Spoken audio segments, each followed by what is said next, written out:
Welcome to Show and Share. I am happy to welcome you and to be joined today by Jamie Thompson, who is not his dad founded the company, but he runs MTA Learning, and he and I had spoke a little bit in the past couple of days. He's an expert in experiential learning tools and is a train the trainer extraordinaire. He's trained over 1,000 facilitators in 37 countries. His tools that he has developed are now, I think, in 1,000 countries, he said. Did I get that right? Ish. I think that would be a bit He's in ambitious. 100 countries. I wish. Yeah, unless we're going into planetary. But Yeah. yeah, I think about 100 countries, and I think we're on about 15,000 organizations. But yeah, I All mean, maybe this time next year there'll be 1,000 countries, right. Are but there not yet, not yet, Sue. countries? And one of the things that he and I kind of connected on is that we're both running the companies that our fathers started. And I just kind of love that little fact. So in any case, with that, I am going to, to leave it to Jamie to say hello. And then this, is really going to be a conversation, as our show and shares have been. It's really an opportunity for us not just to present to you and have a webinar, but to have an exchange. And I did enter a question in the chat. I will also have a few polls so that we can make sure we gear the conversation towards your needs. But Jamie and I will get started here and hope that you'll join in with questions. Super. So yeah, look, it's really nice to meet you all, and as a facilitator who works with trainers all the time, very much looking forward to your questions as well. I think those are the most kind of interesting webinars, and so yeah, looking forward to a good discussion today. So thanks for the introduction. Just a little bit more about what I try and do. And I think all over the world, trainers and facilitators are trying to solve the same problem. How can we make our training more interesting, more engaging, and how can we make a real impact in the workplace? No one wants to kill people with PowerPoints. It's really difficult. And so I think in terms of solutions, we know what we want to do. We want to make it more engaging, we want to make it more thought-provoking.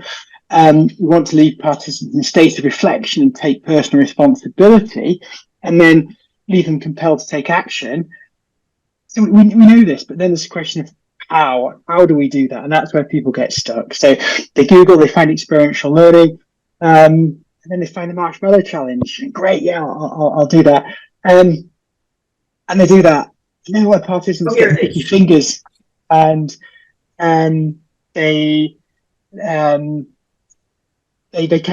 struggle. How do we then make links back to the workplace? So what we do is, and what I do is try to invent really intellectually demanding activities that help people draw really powerful links to the workplace, reflect on their own behaviors, and then compel them to take action to change their work behavior. Now, I do that by designing kits like the one in the background. It's got 52 activities from 10 minutes to 3 hours, but really intellectually interesting, cognitively demanding, and kind of generate the social processes and different team leadership processes that people are going to be able to relate to the workplace. Think, yeah, actually, that's me. I need to listen more. I need to flex my leadership style, and I can do it like this. So, Jamie, when we were talking earlier in the week, well, one thing that you mentioned when we were talking about our dads is that it was when he saw you playing with construction toys when you were a child that he said, oh, I've got to make my leadership training more physical, more interactive, and so forth. And so that's kind of where things started. But once you have those tools, what are some of the skills that you need to be able to facilitate experiential learning activities effectively? Yeah, so well, I think the first thing is picking the right activity for the right context, and I think so often there's almost a mismatch between the activities people miss and the environment that leaders are asked to operate in. And leaders today, they're typically working in VUCA environments, so really volatile, uncertain, complex, ambiguous. Um, the Marshmallow Challenge doesn't really reflect that complexity, definitely not in intellectual level. So the first thing is about kind of understanding the environmental fit. And then I think when you're running them, there's two things. There's a mindset and skills as well. The hardest thing is actually the mindset, the attitude that I'm going to give up control and I'm going to let participants do the thinking, and I trust participants to come up with their own answers to these complex problems I'm posing. And then it's about how we pose those complex problems. So the questioning skills, the summarizing skills, the listening skills. And I think those are crucial to enabling that really deep reflection, which is then going to compel participants to take action and drive that workplace or change in workplace performance. Right, because I mean, as we all probably know who are on this call and in this discussion, that game is just the vehicle to have those conversations. It's to pull out the experiences and the learning and see how people relate to one another, how leaders emerge, and so forth. And it's about the debrief. It's about that conversation afterwards. Yeah, no, I think emotional intelligence is a perfect fit for experiential learning. Um, you might argue about what the actual construct of emotional intelligence is, but let's think of it as just our own self-awareness and our ability to work with and capitalize on the emotions of others. Then actually the ability to provide experiences which enable people to reflect deeply in a psychologically safe space about their own emotional capabilities and get feedback from others to help them build self awareness is a really strong application of experiential learning. But again, it needs activities that have that complexity in there and that create that kind of emotional friction, which enables everybody to understand and explore what's going on. So, I'm curious what others have used also. I know that we have some card decks that explore emotional intelligence. Um, whether that's, self-awareness, um, self, re Well, I guess I'll just deal with it on my phone then, huh? I'm sorry. Um, being aware of emotions, motivation, self-reflection, kind of that four-tiered, um, those four-tier prongs of emotional intelligence. And so part of it is kind of bringing, social skills, I guess, is the other one. So there are card decks that raise some of those questions so that you can have conversations about those topics.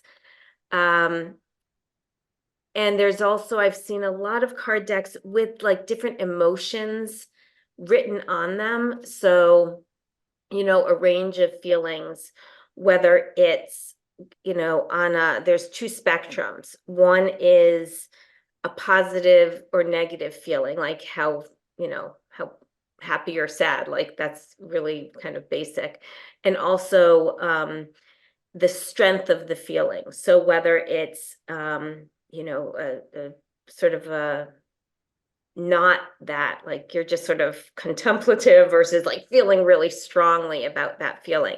And so that model I looks like it has grown in popularity. But for other folks on the call, please feel free to unmute or also share in the chat if there are tools that you have found that you find uh, the to be very helpful for you.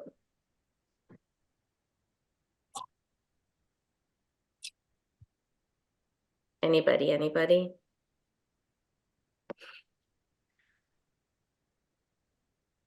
let's see, a couple of ideas coming into the chat. So Dwayne, thank you. It looks like you have a few. Can you kind of talk us through some of these if you feel comfortable, or do you prefer to just have them in the chat there?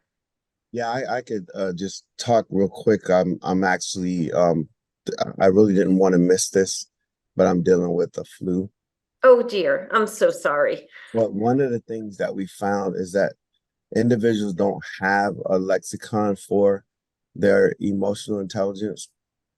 They have certain words that we've, pinpointed for everything like love, fear, hate, anger. And so what we've done is we really expanded. And we've tried to do, I work with the USDA Department of Agriculture. And in our leadership development program, we've actually started doing small micro course engagements around the smaller pieces of emotional intelligence. And it's all, still Daniel Goleman's work.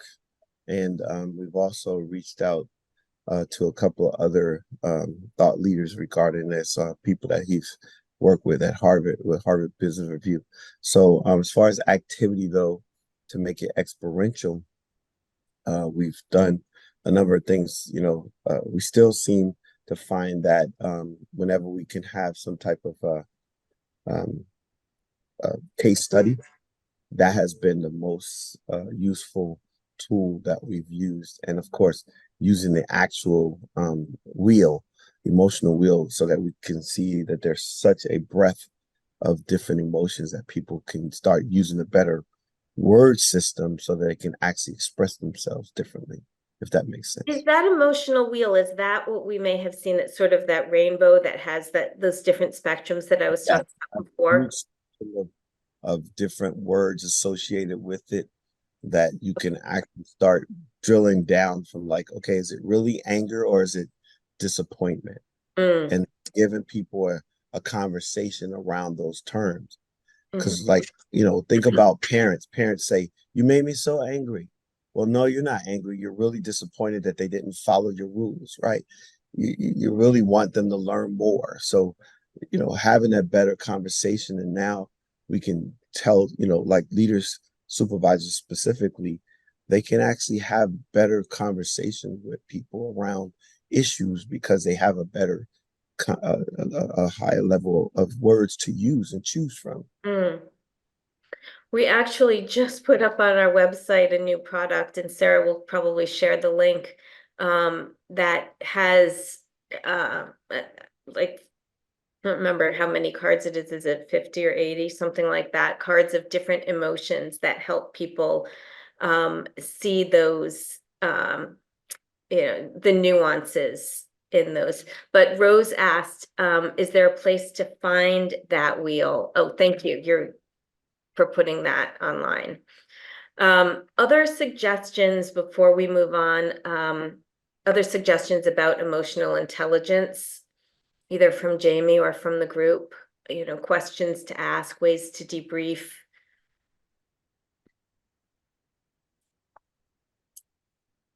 Just to pick up on the emotional wheel, thank you, Dwayne. I think that was a really, really insightful comment there. And that's using the emotional wheel is a fantastic way to debrief an experiential activity. So it's really nice to create an emotional activity in the room. And then, like you said, use the emotional wheel to help people explore what's going on and deepen and expand their vocabulary around discussing emotion. And I think, if you can do that instead of use a case study, then you can discuss the here and now rather than the then and there. So you can discuss kind of real emotions in the room, and broad that kind of team understanding of how our emotions are affecting what's going on today, and what's with us. And so, yeah, that's a lovely method to debrief. So thank you for that. Yeah, so when we're talking about an emotional activity or an activity that brings out emotions, are there favorite activities that folks have used that do that? Maybe it's not the marshmallow challenge, as you said, but an activity that might bring out, frustration or a range of different emotions, as as we all would want to have a So range. I can answer that one, but let's take any suggestions from the floor first.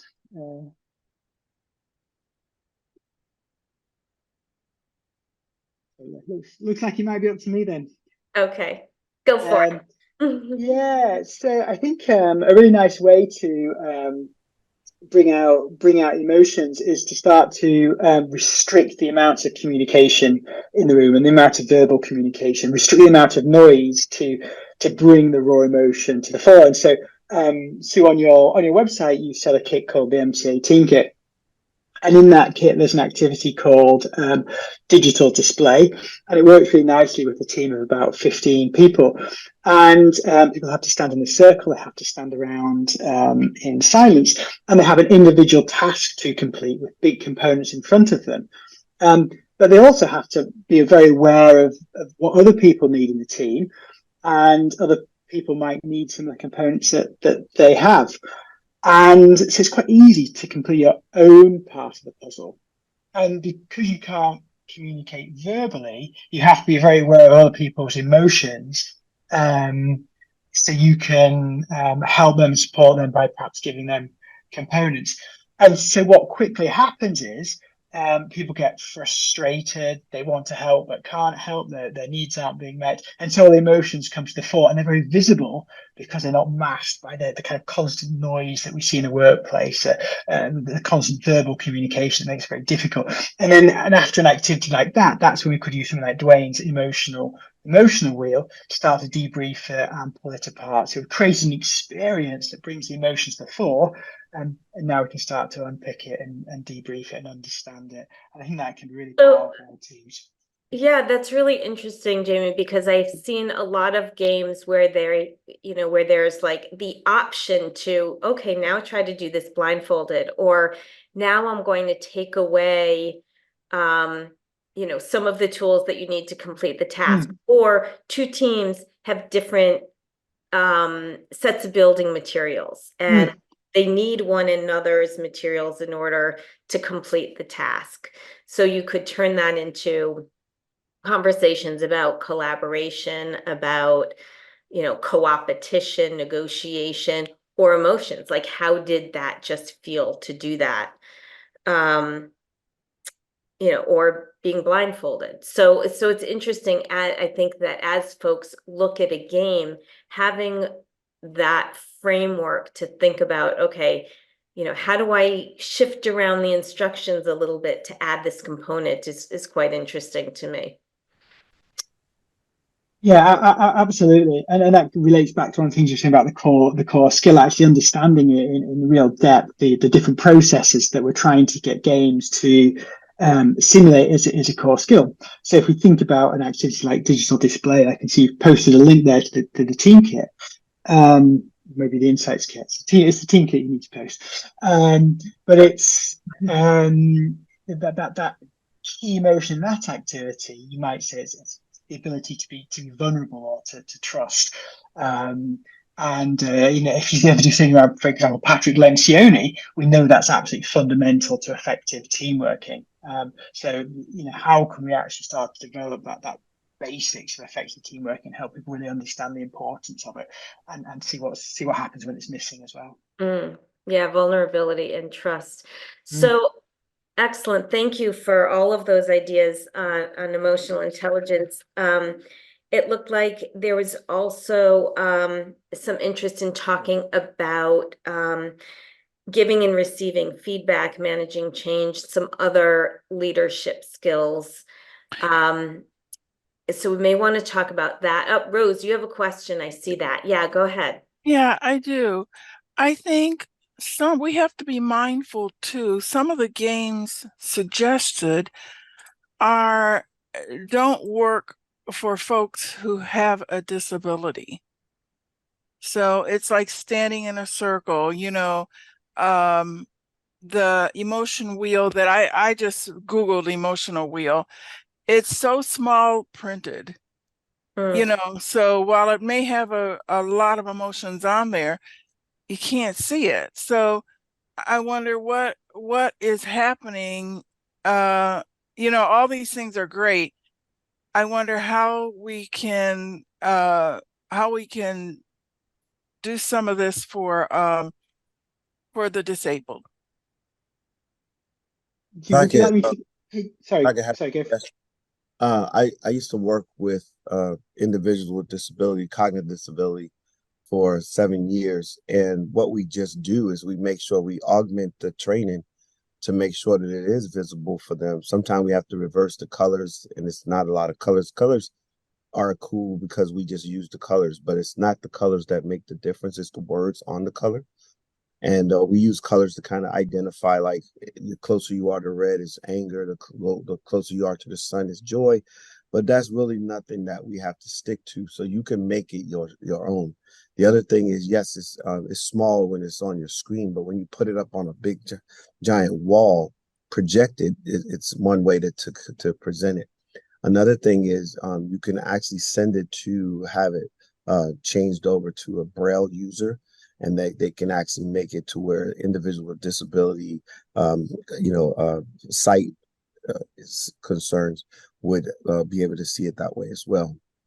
Another thing that we want to make sure as trainers and leaders, those that are communicating information, we got to look at always communicating information in all modalities.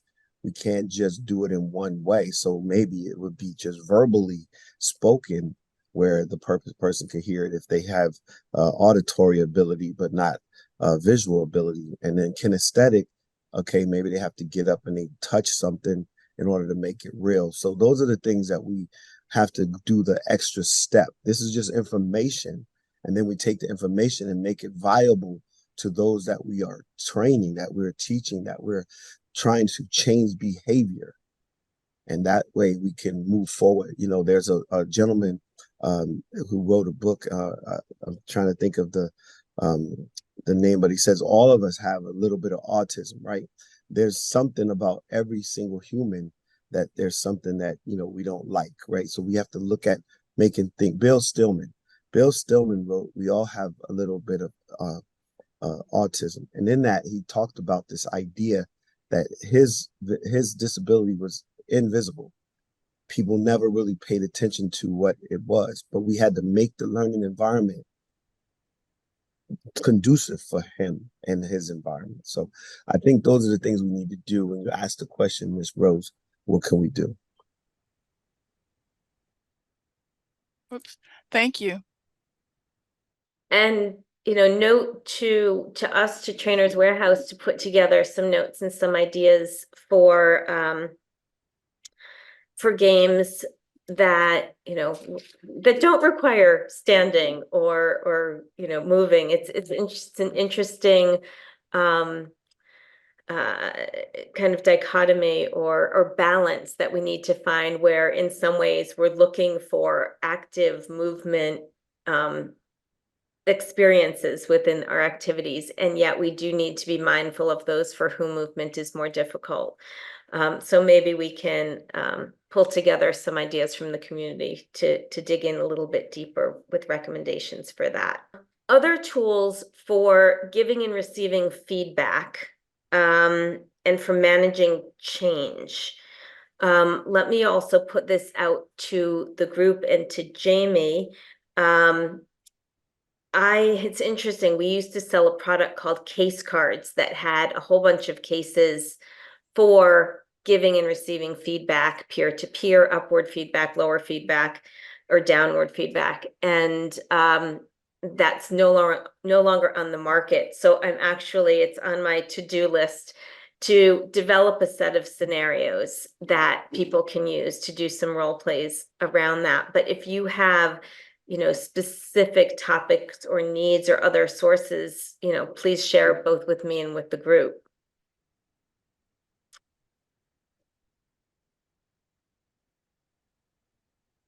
You guys are quiet today. There's